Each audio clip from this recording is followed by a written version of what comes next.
All right. Today is Friday, October 12th, 2018. This is the meeting of the Kubernetes CSI implementation group. First up, we're going to review the outstanding tasks to get 1.12 sidecar containers out the door.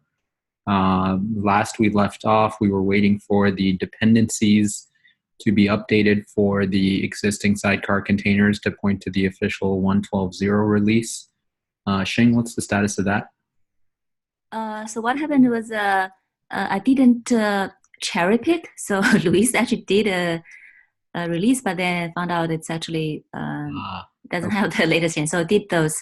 Then most of these are merged. So most of these PRs listed here are merged now. The only thing that has not been merged is the one on drivers. Okay. So he said he's going to do the release again this afternoon. So we and then after he does that, I still need to update the external provisioner one. Okay. To point to external snapshotter. So that one still wait, because we need to tag the others first, and then we can do external provisioner, and then that one also needs to be cherry picked. And the drivers one, I didn't do that. I didn't update the vendor files earlier, so this one is also 155. That PR is to update the vendor files, and then we need to also cherry pick. Yeah. Okay. So got it. We'll sort that out. No worries. So that sounds good. One more issue that we're tracking is the issue that Chang brought up with the external provisioner. I was taking a look at this. Chang, do you have any updates on this? Yeah, I mean, that PR is ready to go. Just depends on one of the external snapshotter PRs. I think it's somewhere. It's in the second comment or something like that. Yeah, and that depends on, I think, external snapshotter being cut. So. Okay, so you're waiting for this one to merge, and then that's waiting for the external snapshotter to get updated. One thing I wanted to understand with this PR was the flag. You said two things you wanted to gate. One was topology and one was leader election. Yeah. So I see the flag for the leader election here. Where's the flag for topology? It's inside feature gates. Okay. So this is the same feature gates logic from... Yep. Okay. Nice. Good stuff. Yeah. Okay. And then the second question is, why did you want to gate leader election?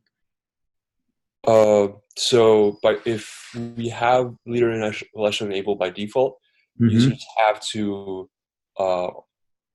give a pretty wide RBAC scope for endpoints. Like all users can modify endpoints within a specific namespace. Okay. And I mean, like, if it's not necessary, we can disable it. Okay. So maybe extend this comment here to say, if enabled, appropriate RBAC rules must also be enabled or must also be set or something like that. Okay. Yeah. And also documentation. Yep. When added to it.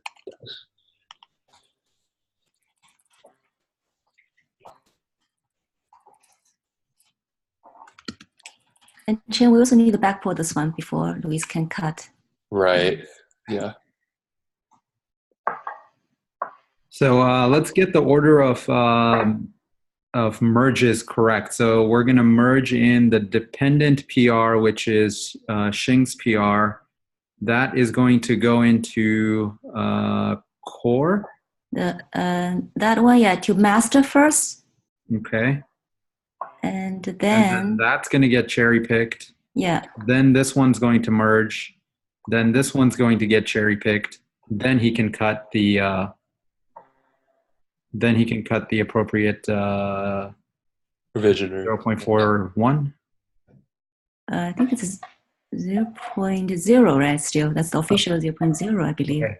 Got it. Because he hasn't cut the 0.40 yet. Okay. So let me. I think he has cut 0.40 actually. For example, not, but I think is that RC? I thought it's RC1 or something, isn't it? Yeah, I think he did an RC. So. Oh, I see. Okay.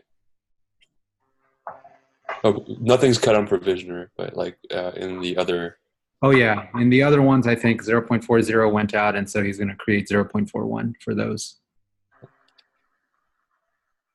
Okay, so waiting for this PR and cherry pick.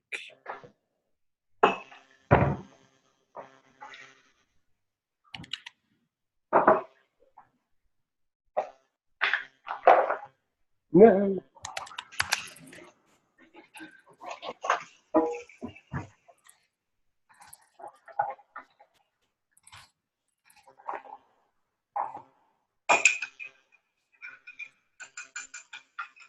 There's this one, and then this guy, 145.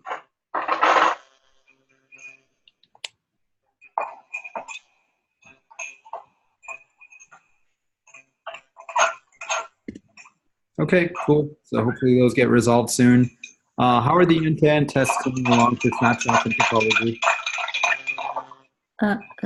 Snapshot. So, someone's washing dishes. Snapshot. Are you asking about snapshot? So that one still, yeah. I think I still need to review that one. I think I will talk to Jean. Actually, I'll talk to her soon, so I will talk to her about this one. Cool. And status of the topology end-to-end tests, Cheng? Yeah, it's still a work in progress. Hoping to finish the bulk of it today. Awesome. Cool. Thank you both. Next up, we're going to review the CSI tasks for this quarter. P0 here is moving CSI volume source and volume attachment API objects. Any progress on that yet, Jan? Yeah. As for both, I will provide links later. And Jordan doesn't like volume attachment GA because it doesn't have the volume source for inline volume yet. I will talk to him. Okay.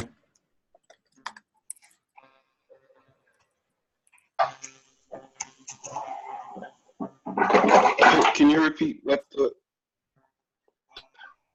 Well, repeat the concern again? Yeah. there is a placeholder for volume source for inline volumes in the volume attachment, and it's not there yet. So Jordan doesn't like. Jordan, it doesn't look like a stable API. Okay.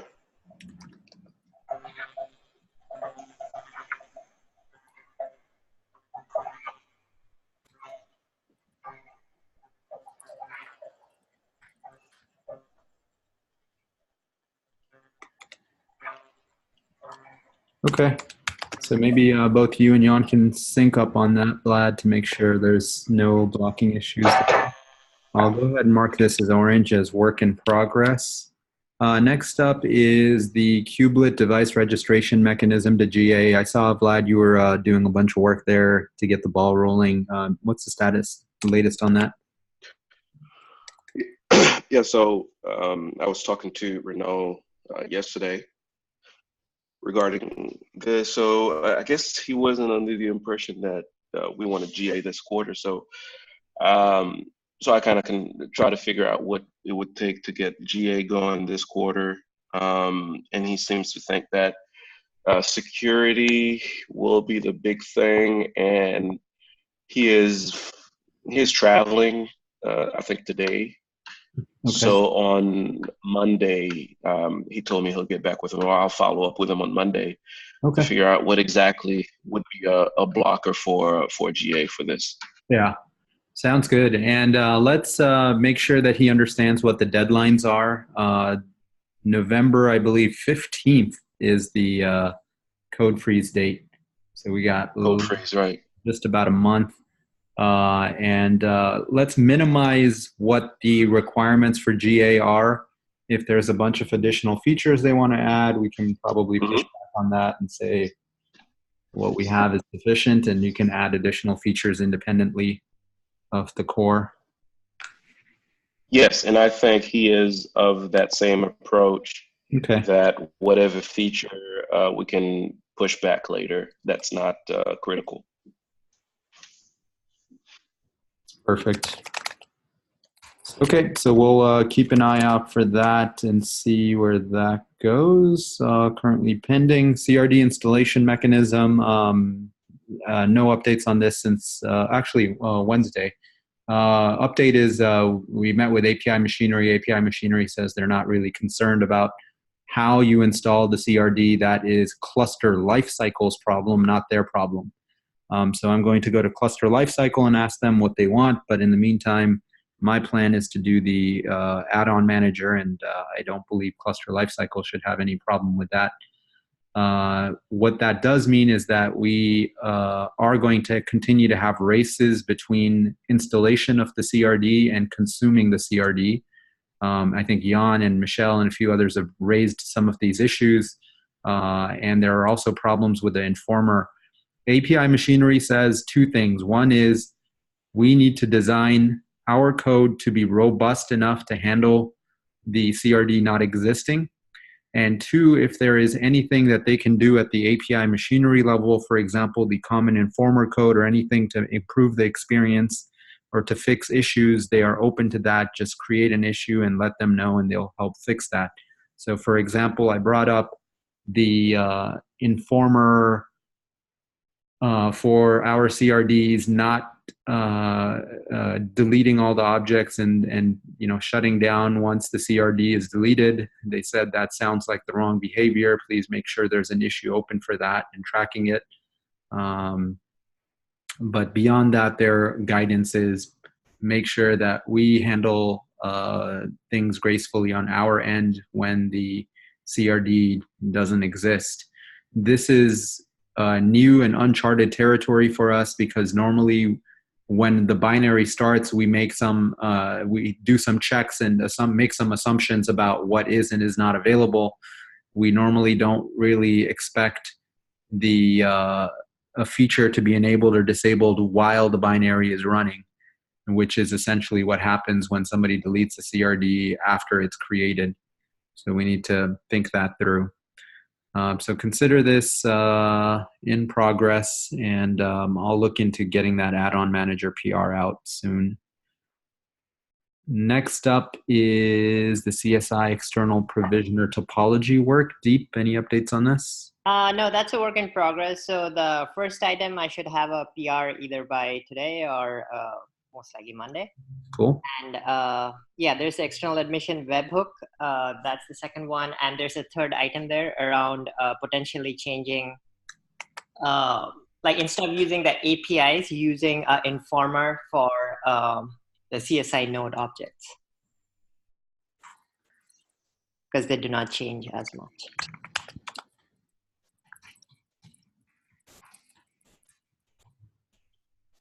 So we might want to hold off on this because the informer has issues, which Jan can tell you all about, because he actually went in and changed the in-tree code from using informers back to the API. Jan, do you want to talk about that? Well, I'm sure I have a PR to change it back to API, but was it merged? Okay, so basically we should probably then hold on.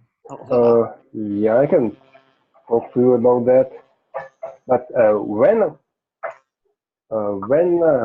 we have add-on manager and we are reasonably sure that something will install the CRD after kubelet start,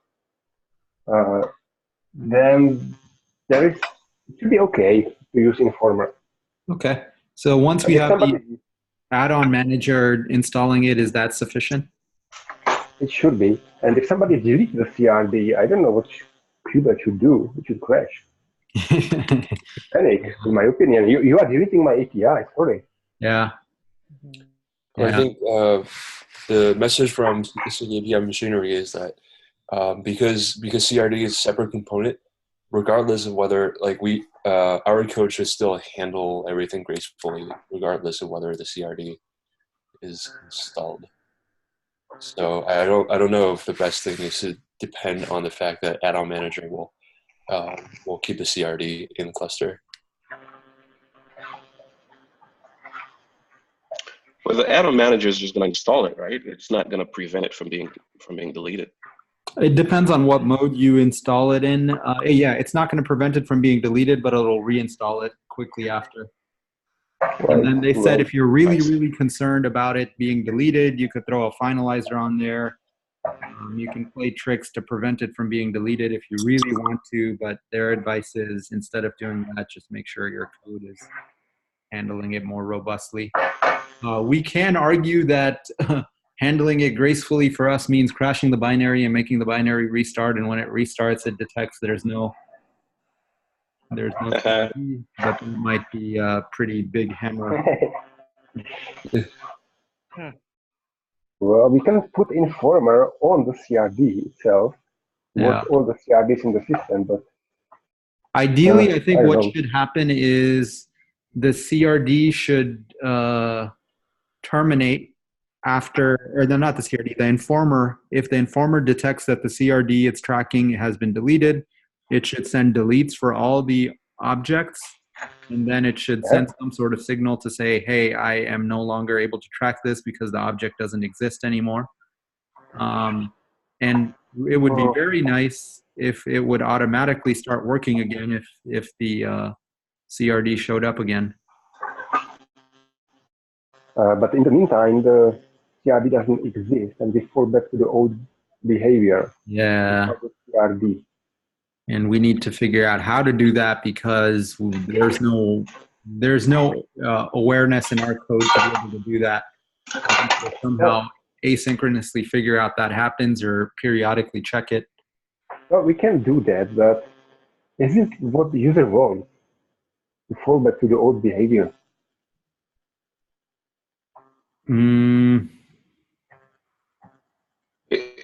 Is there, I mean, do we have any precedence on some core resource that if, when it's deleted, what kind of behavior the cluster does? Could we follow something like that? Rather than preventing the user from shooting? Like when I pressed API machinery, their argument was like, for example, on a Windows machine, if you delete the Windows folder, bad things happen and you need to, it's user's fault. And they said, if you go and rmrf/ on Linux, bad things happen and that is user's fault. So if the user is going in and deleting CRDs that the system depends on, that is user's fault. Counter argument to that was, well, that you don't understand. Yeah, you don't know what you're doing. And, at least like, for example, cube system components are in the cube system namespace, and they're prefixed with like system : how does a user know that these CRDs are important and shouldn't be deleted? And to that, it was like, well... It has Kubernetes prefix. Right. They could still be... Sorry, you broke up there, Vlad. Can you repeat that? Oh, I was just going to say, even when you have the prefix, those resources can still be deleted with the right clearance. Oh, yeah. It's just at least the user might know what they're doing when they're deleting something that says system in it. But regardless, I think, the problem exists, and we're going to need to try to handle it the best that we can and go from there. Okay. All right, cool. VIP2 for now. That makes sense. Thank you. Snapshots, updates? I'm working on the finalizers. I have a question. Sure. So when we delete the volume, we check whether there's a snapshot being created from it, and we have a finalizer for that one. I'm wondering where is the right place to add this one. So it looks like it should be added in the controller under external storage, but that means external storage has to be dependent on external snapshotter. So just seems to be wrong because... Why doesn't the external snapshotter add the finalizer when it starts the operation and remove the finalizer when the operation is complete? But this is for delete the volume, right? So it needs to be added on the PVC, this is not for the... So we have 3 finalizers actually. There are the other 2 finalizers are on the snapshot itself, so that will be handled by the snapshot controller. But the 3rd finalizer we're trying to add is actually on the PVC. Basically, when deleting a PVC, we want to see if there is a snapshot is being created from it. So you want to protect the actual back-end operation. So you don't even want to issue a delete volume if there are any snapshots that exist. Even if a snapshot is in the middle of being created. Because we already discussed that we don't want to handle the case if the volume has snapshots already. That case we don't. So I want to make sure I understand how finalizers work. So if I apply a finalizer onto the PVC and somebody goes and deletes the PVC object, does that initiate the deletion process, or does it wait for the finalizer to complete before it starts the deletion process? It actually just wait there. It's not going to proceed. Okay, so in your case, if you started a snapshot operation, or what are you trying to protect against? Sorry. Okay, so this is if I am trying to take a snapshot before the snapshot is cut, I don't want the delete the original. Okay, so as soon as right before you start your create snapshot operation, you put a finalizer on this PVC from your snapshot controller. Then if I come along and try to delete that PV, the finalizer is going to block it. Okay. And then when you are done with your operation, you have successfully created the snapshot, you remove that finalizer, and then the deletion of the snapshot, the volume proceeds. Okay, yeah, I can try that. Yeah, because I was just looking at the other finalizer, like the PV protection, the one that Jan did. So those they added at this place where it's basically checking for each item on that list. So I was trying to add that. So yeah, I think that this way should probably is fine too. I will try that. Okay, so yeah, let's go with that. That will be the minimum amount of change, and it makes the most sense to me. Okay, yeah. So the rest of them are basically the reclaim policy, admission control. Those are being reviewed. PRs are already out. Csi topology spec is being reviewed. Yeah, so those are still in orange. Okay. Yeah. Sounds good. Thank you, Shing. Yeah, thanks. Is Patrick on the line by any chance? He is not, so we'll get an update on that when he returns. And then Jan on moving CSI driver and these objects, he's blocked on me. So that's fine. Implement CSI pod inline volume support. Any updates here, Vlad? Yeah, this work is continuing. I'm getting closer to a demo, and it sounds like, based on that previous discussion with Jan, that this is the priority of this might have moved up if there's a placeholder that Jan was mentioning in the object. Okay. So I'll get the detail from Jan and figure out whether or not this can stay P2, or do I need to move it up to a P0? So yeah, as much as possible, let's try. Yeah, I'm continuing to work. Okay, sounds good. As much as possible, let's decouple these from the main. I really don't want this to become another blocker for GA. So we need to drive home the point that absolutely not, in the critical path. All right, next up is splitting up the driver registrar into separate commands, separate repos is the new request. Luis is pretty busy with the release, so I don't think he's had a chance to work on that. Moving CSI to 1.0. Thank you to whoever added that CCLA link. And then CSI migration is currently ongoing. David is deep into the Kubernetes code, figuring out how all the mapping should happen, and he's discovering all the weird intricacies of that code. So that's in progress. Anything else anybody wants to talk about? Yeah. I started thinking about how to update CSI driver, and it's quite tricky, actually. How to update the CSI driver? Yeah.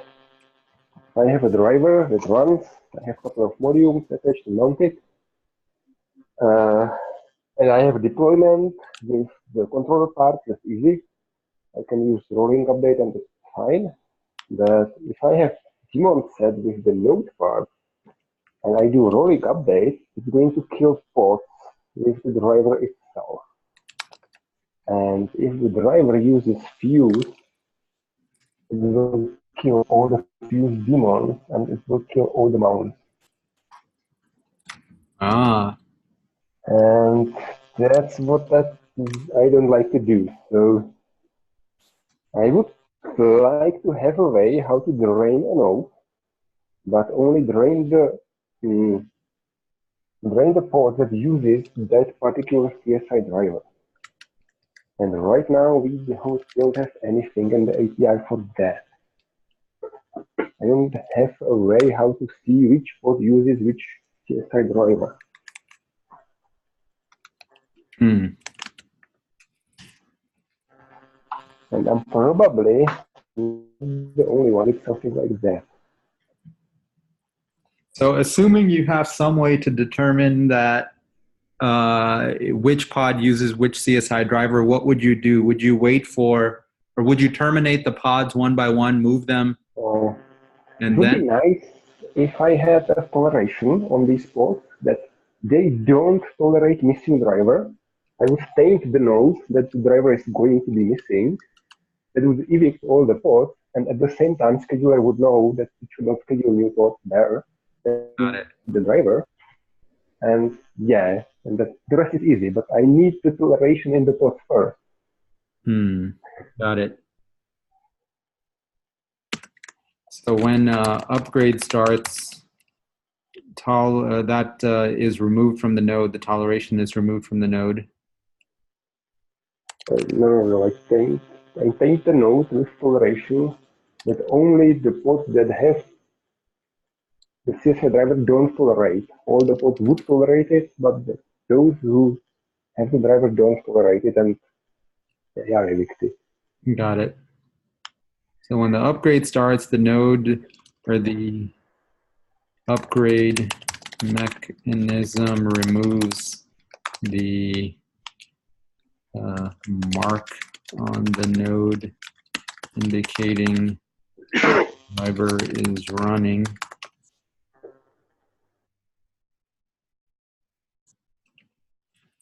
Available if pod requiring it is terminated, it will not be rescheduled to the same node. This can be used to drain the node of any pods that are sensitive to CSI driver uptime. That is a very good idea. Is there any part of this which theoretically is not possible? Marking the ports with toleration. That's racy as hell. Because I need something to mark the port with driver it uses. Can we have an admission controller that looks at it and says, oh, if you use a PVC, but the problem is if the PVC doesn't exist? Exactly. Or it's not bound yet. It's not provisioned yet. Yeah. Yeah, exactly. Admission controller only works if PVC already exists. So if the PVC comes up at a later point, we could have a PVC admission controller. Yeah, you can have PVC admission, but you can't modify pods. Modify the pod objects. Yeah.